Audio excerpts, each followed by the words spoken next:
बृहस्पतिवार व्रत कथा। पूजा विधि। गुरुवार के दिन स्नान आदि करके भगवान विष्णु की प्रतिमा या चित्र स्थापित करें।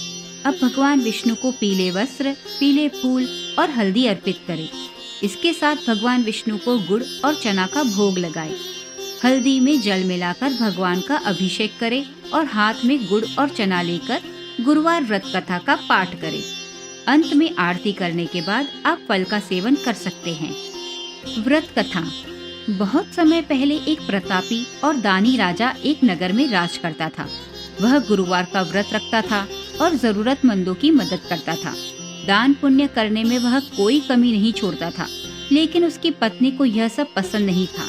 एक दिन राजा शिकार खेलने गया, तभी उसके घर में बृहस्पति देव साधु बनकर आए।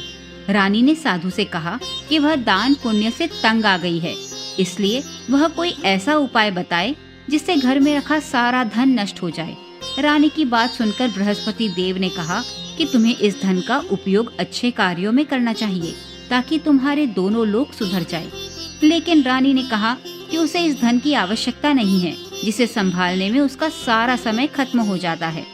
रानी की बात मानकर बृहस्पति देव ने कहा कि अगर तुम ऐसा चाहती हो तो रोजाना अपने घर को गोबर से लीपना, अपने राजा से हजामत बनवाना, बालों को पीली पिट्ठी से धोना, जो भी कपड़े हो सब धोबी को धोने के लिए दे देना और रोजाना मांस मदिरा का सेवन करना। इससे सारा धन नष्ट हो जाएगा। साधु की बात मानकर रानी हर दिन वैसा ही करने लगी और जल्द ही उसका सारा धन संपत्ति नष्ट हो गया। धन की कमी की वजह से राजा और उसका पूरा परिवार खाने के लिए तरसने लगा। तब खाने की व्यवस्था के लिए राजा दूसरे देश में चला गया। दूसरे देश में राजा जंगल से लकड़ी काटता था और शहर में बेचता था। इस परिस्थिति की वजह से वह सब काफी उदास रहने लगे। एक समय ऐसा आया जब रानी और उसकी दासी को 7 दिनों तक बिना भोजन के रहना पड़ा। तब रानी ने अपनी दासी को अपनी बहन के पास भेजा और उससे मदद मांगने के लिए कहा। रानी की बात मानकर दासी उसकी बहन के पास गई। गुरुवार के दिन दासी रानी की बहन के घर पहुंची। तब रानी की बहन गुरुवार व्रत की कथा सुन रही थी, जिसकी वजह से वह दासी के संदेश का उत्तर नहीं दे पाई। दासी वापस घर आ गई और जब उसने रानी को यह सारी बात बताई, तब रानी बहुत क्रोधित हो गई।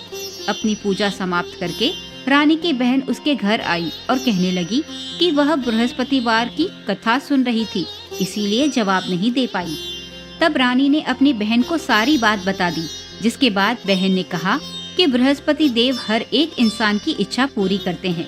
एक बार देखो तुम्हारे घर में अनाज रखा है या नहीं। तब रानी ने अपनी दासी को घर में अनाज देखने के लिए भेजा। रानी की दासी जब अनाज ढूंढने गई, तब उसने देखा कि एक घड़े में अनाज भरा हुआ है। तब दासी ने रानी को कहा कि क्यों न वह भी बृहस्पतिवार का व्रत रखे। तब रानी की बहन ने बृहस्पतिवार व्रत की विधि बताई। अपनी बहन द्वारा बताई गई विधि के अनुसार रानी और उसकी दासी ने गुरुवार का व्रत रखा, जिस वजह से भगवान बृहस्पति देव उनसे खुश हो गए और साधारण रूप धारण करके दासी को 2 थाल में पीला भोजन दे गए। जब दासी को यह भोजन मिला, तब वह रानी के साथ भोजन ग्रहण करने लगी। वह हर गुरुवार को व्रत रखती थी, जिसकी वजह से भगवान बृहस्पति उससे प्रसन्न थे। रानी के घर में एक बार फिर धन संपत्ति आ गई थी, लेकिन वह फिर भी आलस्य करने लगी। रानी की दासी ने उसे समझाया कि उसे आलस्य नहीं करना चाहिए, वरना वापस धन चला जाएगा। जिसके बाद रानी और उसकी दासी दान पुण्य करने लगे और धन का उपयोग शुभ कार्यों में करने लगे। बृहस्पतिवार व्रत पूजा आरती। जय बृहस्पति देवा, ओम जय बृहस्पति देवा। छिन छिन भोग लगाऊं, छिन छिन भोग लगाऊं, कदली फल मेवा। ओम जय बृहस्पति देवा।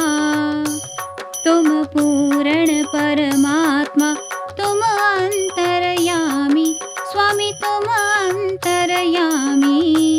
जगत पिता जगदीश्वर, जगत पिता जगदीश्वर, तुम सबके स्वामी। ओम जय बृहस्पति देवा। चरणामृत निज निर्मल, सब पातक हरता, स्वामी सब पातक हरता। सकल मनोरथ दायक, दायक सकल मनोरथ दायक कृपा करो भरता। ओम जय बृहस्पति देवा। तन मन धन अर्पण कर जो जन शरण पड़े, स्वामी जो जन शरण पड़े। प्रभु प्रकट तब होकर, प्रभु प्रकट तब होकर आकर द्वार खड़े। ओम जय बृहस्पति देवा। दीन दयाल दयानिधि भक्तन हितकारी, स्वामी भक्तन हितकारी।